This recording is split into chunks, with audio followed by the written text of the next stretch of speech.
Praise the Lord. प्रभु को महानामर महिमान्वित हेउ। जे सर्वशक्तिमान सर्वव्यापक, जे सर्वशक्तिमान पुणी सर्वज्ञात परमेश्वर, मुझे महानामर महिमान्वित करे। जे मो पापरूप अंधकार को दूर करी मते पुण्यतार आलोक पथे कढ़ाई नेबारे समर्थ, से ही तो मोर गुरु। से प्रेममय प्रभु जीशु महानामर महिमान्वित करू करू मो सहित जो माने जड़ित होइछंती समस्त श्रोताबंधु मानू अनेक अनेक साधुवाद ज्ञापन करे। आशा तथा विश्वास आपण माने भलरे थिबे एवं प्रभुंक महानामर गुण गायन करुथिबे। ओं अखंडमंडलकारं व्याप्तो जेनो चराचरं तत्पदं दर्शितं जेनं तस्मै श्री गुरवे नमः। आज इंग्राजी मास सेप्टेम्बर 5 तारीख गुरु दिवस। भारतर पुरपल्ली ठारू आरंभ करी सगर नगर पर्यंत सबु स्थान रे यह गुरु दिवस अति आडंबर रे पालन करा जाई थाए। कहापाई कहीं क्यों उद्देश्य रे यह प्रायतः समस्ते अवगत। बंधुगण, प्राचीन कालरू भारत वर्ष रे गुरु शिष्यर परंपरा लगी रही थिला एवं अधुना आज पर्यंत गुरु शिष्यर परंपरा लगी रही अछि।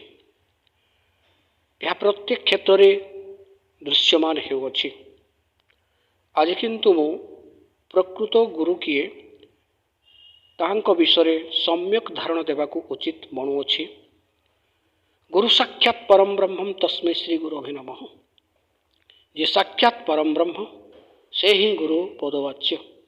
गु माने अंधार, रु माने आलोक। जे आमको अंधकारु आलोक को कढ़ाई नहीं थांती,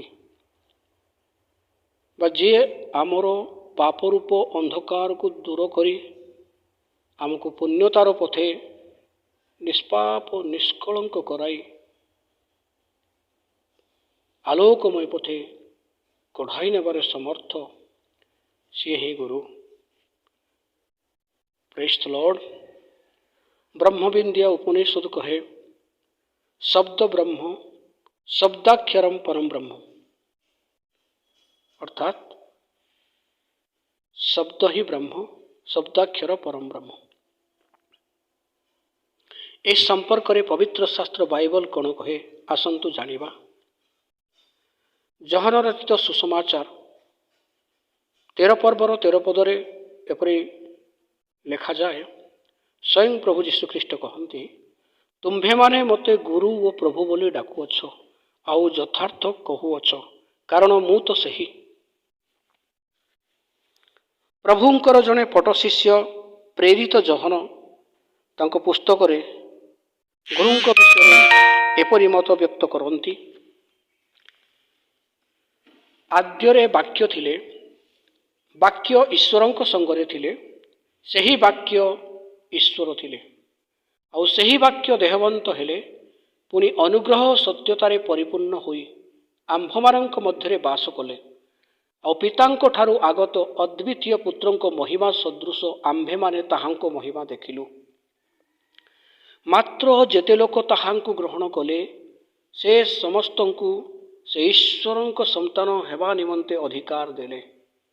से जे केही हंतु ना कहीं से जायस नहीं। जो वर्णर जो गोत्रर जो भाषावादी लोक हंतु ना कहीं से जायस नहीं, किंतु जेते लोक ताहांको ग्रहण कले से समस्तंकु से ईश्वरंक संतान हेबा निमंते अधिकार देले।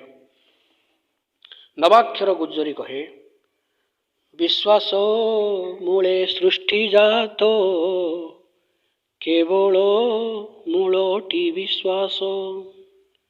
विश्वास प्रत्याशित विषयर मूलभूमि, ଓ ଅଦୃଶ୍ୟ ବିଷୟର ନିଶ୍ଚିତ ଜ୍ଞାନ। ବିଶ୍ୱାସର କର୍ତ୍ତା ସିଦ୍ଧିଦାତା ପ୍ରଭୁ ଯୀଶୁଙ୍କୁ ଜଣେ ବିଜ୍ଞ ବ୍ୟକ୍ତି ବିଶ୍ୱାସ କରୁ କରୁ ନିଃସ୍ୱାର୍ଥ ନିଶିଥରେ ପୁଣି ଏକାନ୍ତରେ ଯୀଶୁଙ୍କୁ ଭେଟି କହିଲା, ହେ ଗୁରୁ, ଆପଣ ଯେ ଈଶ୍ୱରଙ୍କ ଠାରୁ ଆଗତ ଗୁରୁ ଏହା ଆମ୍ଭେମାନେ ଜାଣୁ, କାରଣ ଆପଣ ଏହି ସମସ୍ତ ଆଶ୍ଚର୍ଯ୍ୟ କର୍ମ କରୁଅଛନ୍ତି। ଈଶ୍ୱର ସାଙ୍ଗରେ ନଥିଲେ ସେହି ସବୁ କେହି କରିପାରେ ନାହିଁ। ଆପଣ ଏଇ ଯେଉଁ ସମସ୍ତ ଆଶ୍ଚର୍ଯ୍ୟ କର୍ମ କରୁଅଛନ୍ତି, ଈଶ୍ୱର ସାଙ୍ଗରେ ନଥିଲେ କେହି ସବୁ କରିପାରେ ନାହିଁ। ବନ୍ଧୁଗଣ, ଗୁରୁ ଶିଷ୍ୟର ପବିତ୍ର ନିର୍ମଳ ସମ୍ପର୍କ ଯୋଗୁଁ ହିଁ ସେହି ବିଜ୍ଞ ବ୍ୟକ୍ତି ଯିହୁଦୀୟମାନଙ୍କର ନେତା ନିକୋଦିମ ନୂତନ ଜନ୍ମର ରହସ୍ୟ ବୁଝିପାରିଲେ, ସ୍ୱର୍ଗ ରାଜ୍ୟରେ ପ୍ରବେଶ କରିବାର ନିଗୁଡ଼ ତତ୍ତ୍ୱ ଜାଣିପାରିଥିଲେ। ଗୁରୁ ବୋଲି ସମ୍ବୋଧନ କରିବା ମାତ୍ରେ ହିଁ ପିତରଙ୍କର ନିରାଶା ରୂପ ଅନ୍ଧକାର କ୍ଷଣକେ ଉଭାନ ହୋଇଯାଇଥିଲା। ଗୁରୁଙ୍କଠାରେ ନିଷ୍ଠା ଓ ପ୍ରଗାଢ଼ ଭକ୍ତି ରଖିଥିବାରୁ ଜାଇରସ୍ ଆପଣା ମୃତା କନ୍ୟାକୁ ପୁନଶ୍ଚ ଜୀବିତ ହେବାର ଦେଖିଲେ।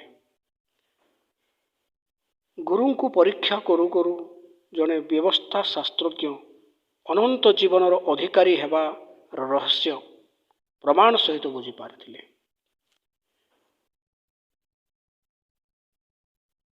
ଗୁରୁଙ୍କୁ ଅନ୍ୱେଷଣ କରୁ କରୁ ମଗ୍ଦଲି ମରିୟମ ଜୀବିତ ଈଶ୍ୱର ଯୀଶୁଙ୍କ ଦର୍ଶନ କରି କହିଲେ, ରାବୁନି ଅର୍ଥାତ୍ ହେ ଗୁରୁ। ବନ୍ଧୁଗଣ, କଥା ପ୍ରସଙ୍ଗରେ କେହି କେହି କହୁଥାନ୍ତି, ପିତାଗୁରୁ, ମାତାଗୁରୁ, ଗୁରୁ ଜ୍ୟେଷ୍ଠ ଭାଇ। ଏହା କେବଳ ତୁଣ୍ଡକୁ ସ୍ୱାଦ ମାତ୍ର। ବାସ୍ତବରେ ଖ୍ରୀଷ୍ଟ ଯୀଶୁ ହିଁ ଗୁରୁ ପଦବାଚ୍ୟ। ବନ୍ଧୁଗଣ, ଧ୍ୟାନ ଦେବା ଉଚିତ। ସାବଧାନ, ତୁମ୍ଭେମାନେ ଗୁରୁ ବୋଲି ସମ୍ବୋଧିତ ହୁଅ ନାହିଁ, କାରଣ ତୁମ୍ଭମାନଙ୍କର ଗୁରୁ ଜଣେ, ପୁଣି ତୁମ୍ଭେ ସମସ୍ତେ ଭାଇ। ତେଣୁ ମୋର ଶ୍ରୋତାବନ୍ଧୁ, ଧ୍ୟାନ ଦେଇ ଶୁଣିବା ହୁଅନ୍ତୁ। ଗୁରୁ ଗୁରୁ ସମ୍ବୋଧନ କରି ଏଣେ ତେଣେ ବୃଥା ଭ୍ରମିବା ଅପେକ୍ଷା ପ୍ରକୃତ ଗୁରୁ ଯେ ଖ୍ରୀଷ୍ଟ ଯୀଶୁ ଭଲ ରୂପେ ଜାଣି ତାହାଙ୍କଠାରେ ଆଶ୍ରିତ ହୁଅନ୍ତୁ। ଦେଖିବେ, ସମସ୍ତ ଅନ୍ଧକାର ଦୂରେଇ ଯିବ। ଆପଣ ଆଲୋକର ସନ୍ତାନ ବୋଲି ଖ୍ୟାତ ହେବେ। କେହି ଆପଣଙ୍କୁ ଅସାର କଥାରେ ଭୁଲାଇ ପାରିବେ ନାହିଁ। ଏବେ ଆପଣ ପ୍ରଭୁଙ୍କ ସହଭାଗିତାରେ ଆଲୋକ ସ୍ୱରୂପ ହୋଇଅଛନ୍ତି। ଆଲୋକର ସନ୍ତାନମାନଙ୍କ ପରି ଆଚରଣ କରିବା ହୁଅନ୍ତୁ, କାରଣ ସମସ୍ତ ପ୍ରକାର ଉତ୍ତମତା, ଧାର୍ମିକତା ଓ ସତ୍ୟ ଆଲୋକର ଫଳ ସ୍ୱରୂପ। ଏହି ସଂକ୍ଷିପ୍ତ ବାର୍ତ୍ତା ଦ୍ୱାରା ପ୍ରଭୁ ସମସ୍ତଙ୍କୁ ଆଶୀର୍ବାଦ କରିବା ହୁଅନ୍ତୁ।